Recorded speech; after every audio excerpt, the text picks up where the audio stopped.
नमस्कार, मैं हूं बिलाल और आप देख रहे हैं मेरे साथ नेशन न्यूज चैनल। और चलिए सबसे पहले बात करेंगे बुलेटिन में उत्तर प्रदेश के सहारनपुर की। मुख्यमंत्री योगी आदित्यनाथ सहारनपुर पहुंचे और वहां पर बड़ी योजनाओं की सौगात जनता को दी है। आपको बता दें कि यहां पर पहले की साथ ही यहां पर कहा सीएम योगी आदित्यनाथ ने कि पहले की सरकारों में सिर्फ दंगे और प्लान होते थे। पहले की सरकारों ने अपराध को बढ़ावा दिया, इसलिए यहाँ पर कैराना में पलायन होता रहा। और मगर आज बीजेपी की सरकार में लोग सुरक्षित हैं, आराम से घूम फिर रहे हैं और बदमाश अब कहीं दिखाई नहीं पड़ रहे हैं। पहले की सरकार में मुजफ्फरनगर में दंगा कराया गया, कैराना में पलायन हुआ।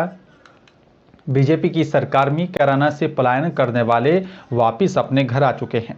पहले की सरकार में जगह जगह पर कूड़े और साथ ही गंदगी के ढेर लगे रहते थे, लेकिन अब स्वच्छ भारत मिशन के तहत सहारनपुर के साथ ही पूरा उत्तर प्रदेश चमक रहा है।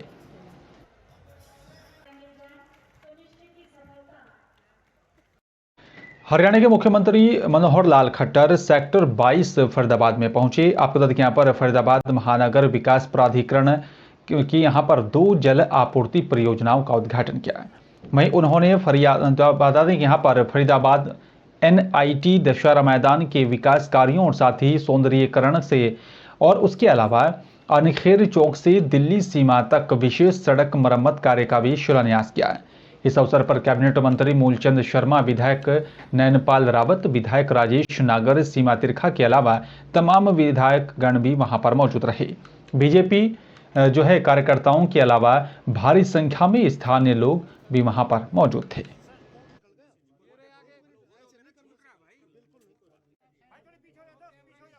और चलिए बात अब उत्तर प्रदेश के फिरोजाबाद की करेंगे। आपको देखिए यहाँ पर फिरोजाबाद में दबंग पड़ोसी ने एक युवक की हत्या कर दी है। बताया जा रहा है कि दिन में मृतक आशीष उर्फ शाकाल पुत्र रामप्रकाश का बच्चों को लेकर के आरोपियों के साथ विवाद हुआ था और साथ ही बताया जा रहा है कि धारदार हथियार से यहाँ पर युवक की हत्या कर दी गई।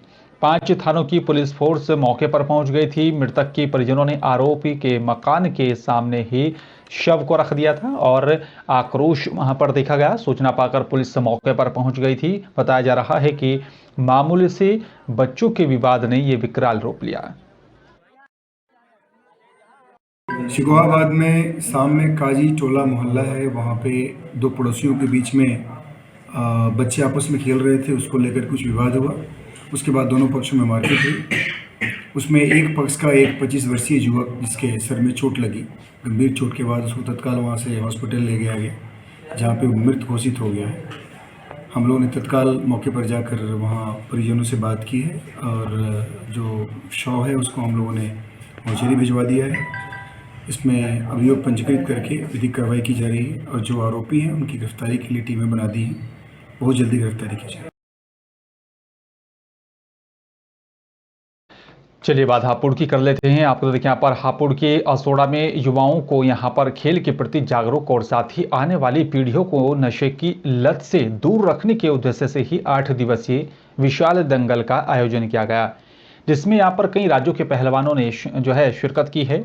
पहलवानों ने दंगल में बढ़ चढ़कर हिस्सा लिया और बताया जा रहा है कि वहां पर जीतने वाले पहलवानों को इनाम देकर सम्मानित किया गया। दंगल में कई राज्यों सहित यहां पर उत्तर प्रदेश के विभिन्न जनपदों से छोटे और साथ ही बड़े पहलवान पहुंचे थे, जिनकी कुश्ती यहां पर देखने के लिए भारी संख्या में लोग भी वहां पर मौजूद रहे।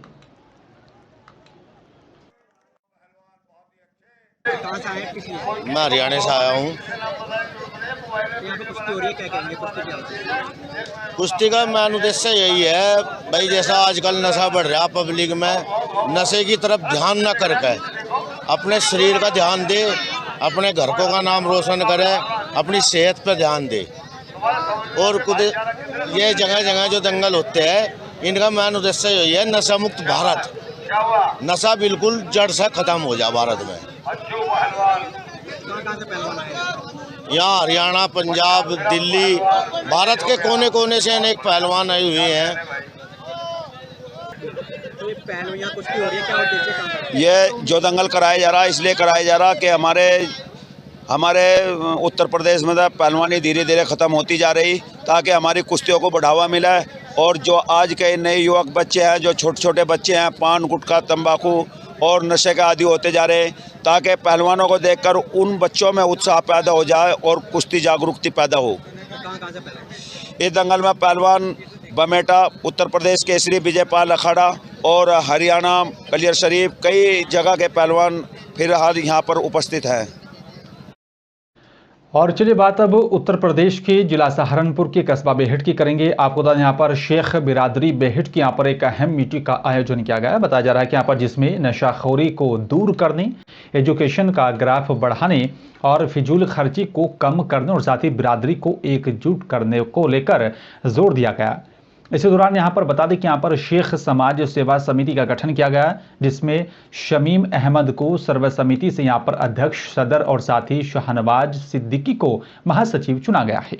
शेख बिरादरी की बैठक का आयोजन इंदिरा कॉलोनी स्थित यहाँ पर शेख अखलाक के आवास पर किया गया। मीटिंग का संचालन शेख परवेज आलम पत्रकार और साथ ही अध्यक्षता शेख सूफी इब्राहिम ने की है।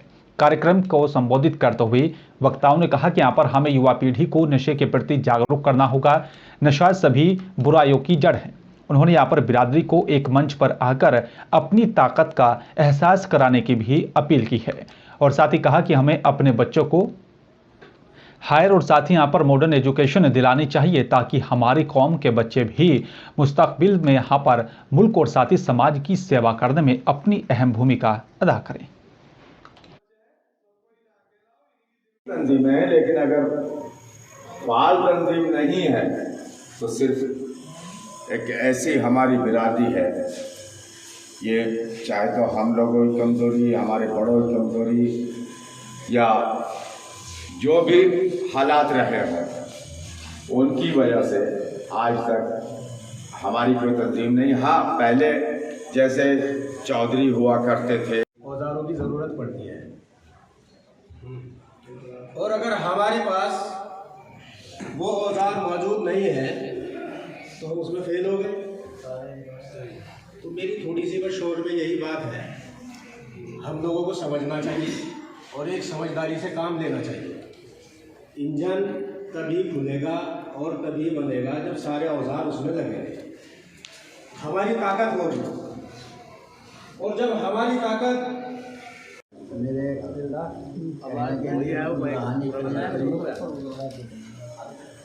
करीब सारी बातें लोगों ने बतला दी, जिन चीज़ों की ज़रूरत है आप लोगों ने सुन लिया।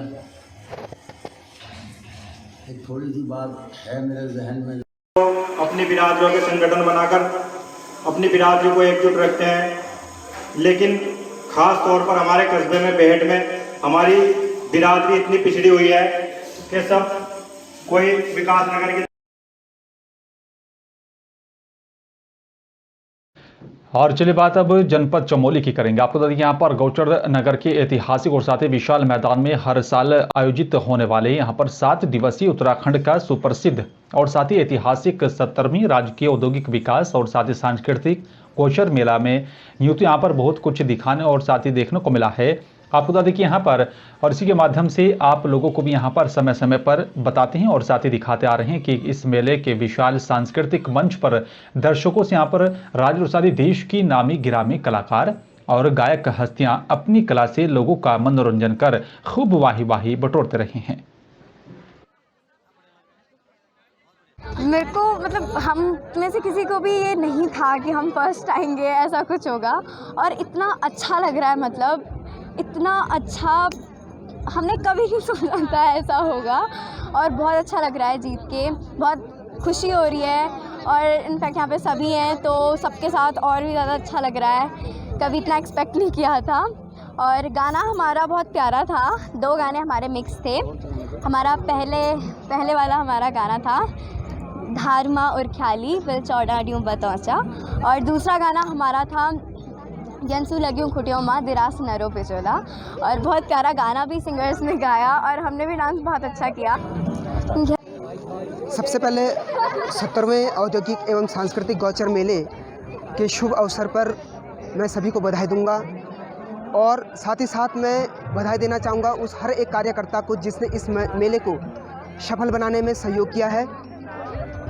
आज 19 तारीख को चल बैजंती प्रतियोगिता यहाँ पर हर वर्ष रखी जाती है गौचर मेले के शुभ अवसर पर, जिसमें से क्षेत्र की विभिन्न स्कूलें प्रतिभाग करती हैं लोक नृत्य प्रतियोगिता में। इसी के अंतर्गत हमारी स्कूल संस्कारदा स्कूल ने भी लोक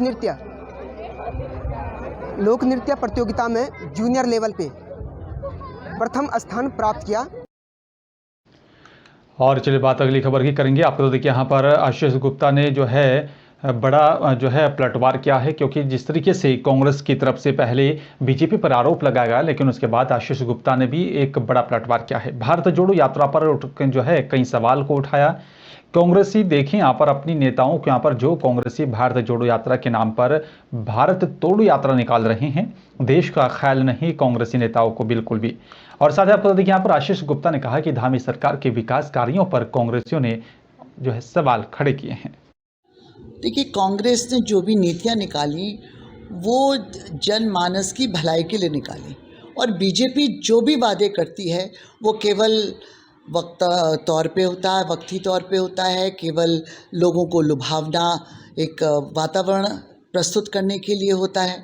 मैं मानती हूँ कि ये बात सही है कि हाई कोर्ट नैनीताल से हटना चाहिए, लेकिन जब ये तय हो गया था कि हाई कोर्ट काशीपुर आना चाहिए और काशीपुर की जनता ने इसी बात को लेकर बीजेपी को जिताया है, बीजेपी को वोट दी है, तो फिर उनकी भावनाओं से खिलवाड़ करके हल्द्वानी शिफ्ट कर देना, हल्द्वानी के लिए बात करना उचित नहीं है। अपने नेता को देखें जो भारत जोड़ो यात्रा के नाम पे ढोंग मचाकर भारत तोड़ो यात्रा निकाल रहे हैं, उन्हें देश का ख्याल नहीं है। मैं कहता हूं अपने कांग्रेसी मित्रों से कि अपने गिरेबान में झांकें। आज देश चाहूं उन्नति की ओर है और कांग्रेस कहीं ना कहीं गर्त में जाने की तरफ बढ़ रही है, तो इस भ्रम से निकलें और प्रदेश की जनता के हित में होने वाले कार्यों की सराहना करें।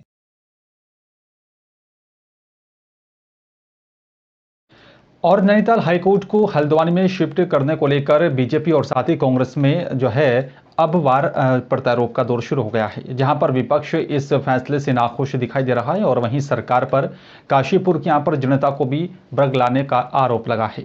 वहीं बताया जा रहा है कि पक्ष अब हाईकोर्ट हल्द्वानी शिफ्ट करने की वकालत करने लगा है।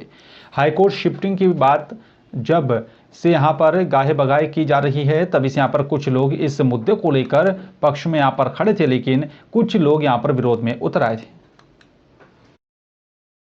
देखिए, हाई कोर्ट नैनीताल में जो स्थित है, तो कहीं ना कहीं वादियों को बहुत परेशानी थी, और जब गर्मियों के समय में या जाड़ों के समय में पर्यटक सीजन होता है, तब वादियों को वहाँ पर जाना बहुत महंगा पड़ता है, रुकना बहुत असंभव हो जाता है। और गर्मियों में तो ऐसा भी हुआ है कि इतनी भीड़ नैनीताल में बढ़ गई कि हल्द्वानी से ऊपर जाने तक के लिए गाड़ियों पे पाबंदी लग गई। तो ऐसी परिस्थितियों में हाईकोर्ट को नैनीताल से स्थानांतरित करना अपरिहार्य था और बहुत आवश्यक भी है जनता की सुविधाओं को देखते हुए। जैसा मेरे काबिल दोस्त कांग्रेसी आरोप लगा रहे हैं, और आरोप लगाना सिर्फ उनकी आदत है कि ना तो किसी चीज़ को समझना और ना कोई देश समाज के लिए कार्य करना। लक्सर के शेखपुरी गांव में आयोजित उत्तराखंड किसान मोर्चा की मासिक पंचायत में मोर्चा के यहाँ पर जिलाध्यक्ष चौधरी महकार सिंह ने ऐलान कर दिया है कि यहाँ पर सप्ताह के भीतर ही सरकार ने अगर गन्ना मूल्य घोषित नहीं किया और वो भी यहाँ पर 500 रुपये प्रति कुंटल, तो किसान मोर्चा सरकार के खिलाफ बड़ा आंदोलन शुरू करेगा। उन्होंने कहा कि यहाँ पर राज्य सरकार लगातार किसानों की उपेक्षा कर रही है। अब गन्ना मूल्य के मामले में भी सरकार का रवैया उदासीन है। शुगर मिल चलें हफ्ते भर से भी ज़्यादा का वक्त हो चुका है, सरकार ने आज तक गन्ना मूल्य घोषित नहीं किया। उन्होंने कहा कि यहाँ पर जिस तरह से गन्ने की यहाँ पर फसल पर किसानों की लागत आ रही है, उसे देखते हुए 500 रुपये क्विंटल के कम मूल्य नहीं होना चाहिए।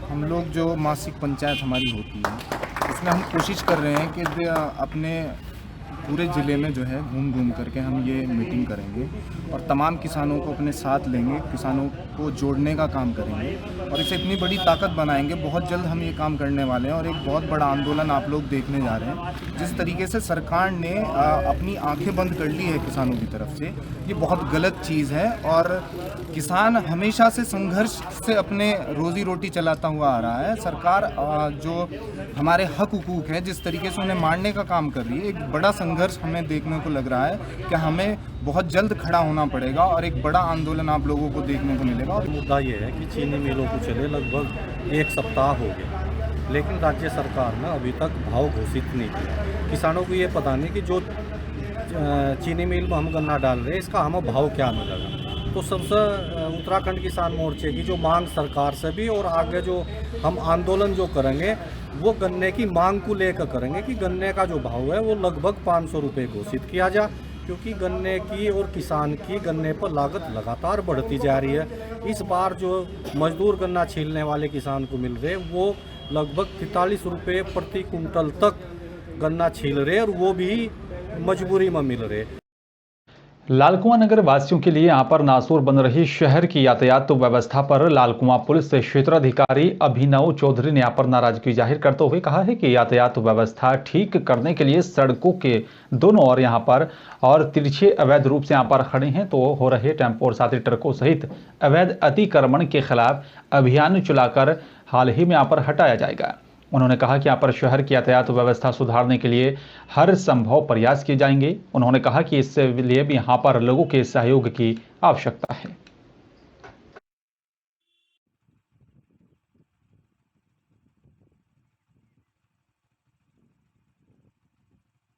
नैनीताल हाईकोर्ट को हल्द्वानी के गोलापार क्षेत्र में यहाँ पर शिफ्ट किए जाने पर क्षेत्र की वरिष्ठ एडवोकेट और साथ ही यहाँ पर विधि कांग्रेस हल्द्वानी महानगर के अध्यक्ष मन्नू तुलेड़ा ने यहां पर धामी सरकार के फैसले का समर्थन किया। उन्होंने कहा कि यहां पर हल्द्वानी में हाई कोर्ट के यहां पर शिफ्ट होने से वादियों को यहां पर सुलभ न्याय उपलब्ध हो पाएगा, साथ ही यहां पर दूर दराज से आने वाले अधिकारियों और साथ ही वादियों के यहां पर नैनीताल में जाने आ रही परेशानियों से भी निजात मिलेगी। उन्होंने इसलिए भी यहां पर धामी सरकार का आभार व्यक्त किया है। यहां अपने कार्यकाल पर आयोजित प्रेस वार्ता में क्षेत्र के वरिष्ठ एडवोकेट और साथ ही अब तक यहाँ पर कांग्रेस के हल्द्वानी महानगर के अध्यक्ष मन्नू तुलेड़ा ने यहाँ पर धामी सरकार की तरफ से हाईकोर्ट को हल्द्वानी में शिफ्ट किए जाने के फैसले को एक अच्छा फैसला बताया। निर्णय किया गया है ये यहाँ पर इसका हम जो है स्वागत अभिनंदन करते हैं और बड़ी खुशी है हमें कि जो कंडीशन जो नैनीताल में एक दबाव वहाँ पे भीड़ का एक क्राउड का बना हुआ था, पार्किंग की व्यवस्था को लेकर बना हुआ था, वादकारियों की समस्या को लेकर के बना था, उससे निजात मिलेगी निश्चित तौर पर। और ये जो हल्द्वानी में हाई कोर्ट जो भवन निर्माण होने के पश्चात जब यहाँ पे वादकारी यहाँ पे जुटने शुरू होंगे, उनके वादों का निस्तारण शुरू होगा तो उनको लगेगा कि हाँ ये बहुत बढ़िया निर्णय यहाँ पर हुआ है, बहुत सस्ता यहाँ पे न्याय इन लोगों को मिल रहा है। लालकुआं मोती नगर हाथीखाल क्षेत्र में यहाँ पर 65 करोड़ की लागत से मल्टी सुपर स्पेशल 200 बेड का यहाँ पर अस्पताल बनकर तैयार होने जा रहा है। और आपको बता दें कि यहाँ पर 5 से 6 मंजिला इस इमारत में लगभग सभी कुछ बनकर तैयार हो चुका है और थोड़ा बहुत यहाँ पर काम अभी बाकी बचा हुआ है जो कि यहाँ पर समय सीमा के अंतर्गत ही उसे पूरा कर लिया जाएगा। राज्य सरकार को यहाँ पर अस्पताल सौंप दिया जाएगा। साथ ही बताया जा रहा है कि राज्य सरकार की तरफ से स्वास्थ्य विभाग को जनता के स्वास्थ्य के लिए इलाज के लिए अस्पताल को सौंप दिया जाएगा। वो ये बड़ी उपलब्धि होगी और साथ ही बड़ी सौगात जनता को मिलेगी। की सारी सुविधाएं यहाँ पर उपलब्ध रहेगी और इस क्षेत्र में ऐसा कोई भी चिकित्सालय नहीं है जो इस सुपर स्पेशलिटी हॉस्पिटल के अलावा। किस तरीके की मशीनों से लैस होगा ये और खासकर उन मरीजों को क्या राहत मिल पाएगी मशीनों से? यहाँ पर कार्डियो संबंधित, नेफ्रो संबंधित तथा हार्मोनल संबंधित इस टाइप की बीमारियों का, सारी बीमारियों का यहाँ पर इलाज किया जाएगा, जिसमें शासन स्तर पर हमारे द्वारा डॉक्टरों चिकित्सकों की मांग की जाएगी और उसके बाद उम्मीद करते हैं बहुत जल्दी ये संचालित होना शुरू हो जाएगा। जो भी अस्पताल अभी बनवाए हैं वही दवाएं और डॉक्टर उपलब्ध नहीं है। लालकुआं में मेडिकल कराने के लोग दूसरे जगह हल्द्वानी जाना पड़ता है, जबकि यहाँ 2 अस्पताल हैं। जो कांग्रेस टाइम में, हमारे टाइम में चेयरमैन था तो मैंने यहाँ अस्पताल बनवाया, राजकीय बालिका इंटर कॉलेज बनवाया, लेकिन सब अधूरे डॉक्टर हैं और नहीं दवाएं मिल रही। और जो हल्दी चोट बना है उसमें कांग्रेस टाइम से निकलकर आज 5 साल भाजपा सरकार 6 साल होने जा रही है, अब तक वो बन के तैयार होने में ही और न लोगों जनता के सेवा के लिए उपलब्ध हो पाया, जिससे जनता परेशान है।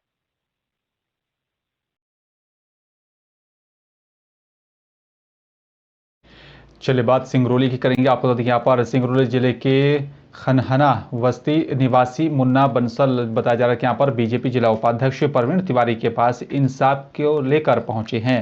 उन्होंने यहाँ पर इंसाफ की गुहार लगाई। बताया जा रहा है कि यहाँ पर कुछ दिन पहले उनके साथ कुछ लोगों ने मारपीट की थी और मारपीट में उनका पैर भी टूट गया था।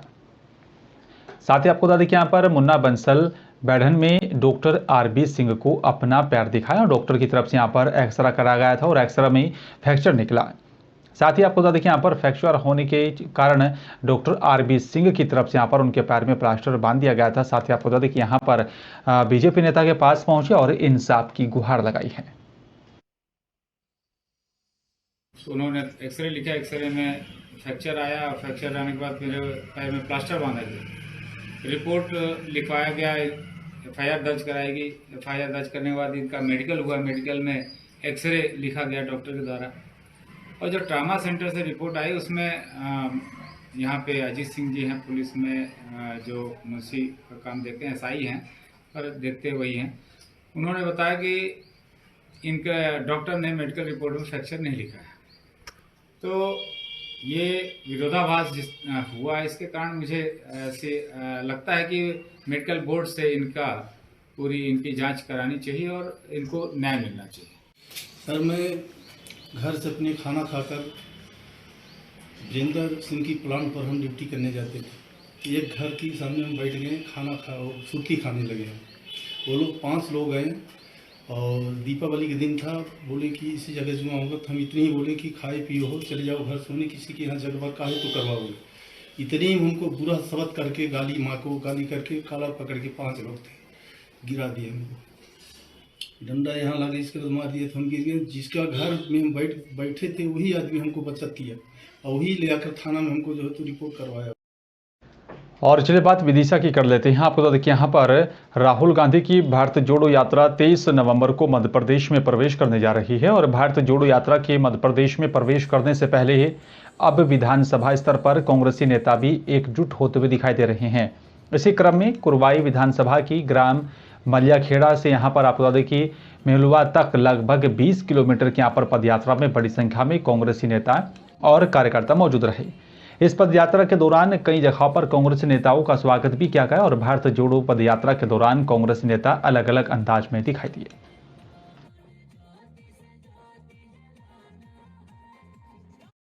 फिलहाल इस बुलेटिन में मेरे साथ सिर्फ इतना ही। बाकी तमाम खबरों के लिए देखते रहिए नेशन न्यूज़ 10। नमस्कार।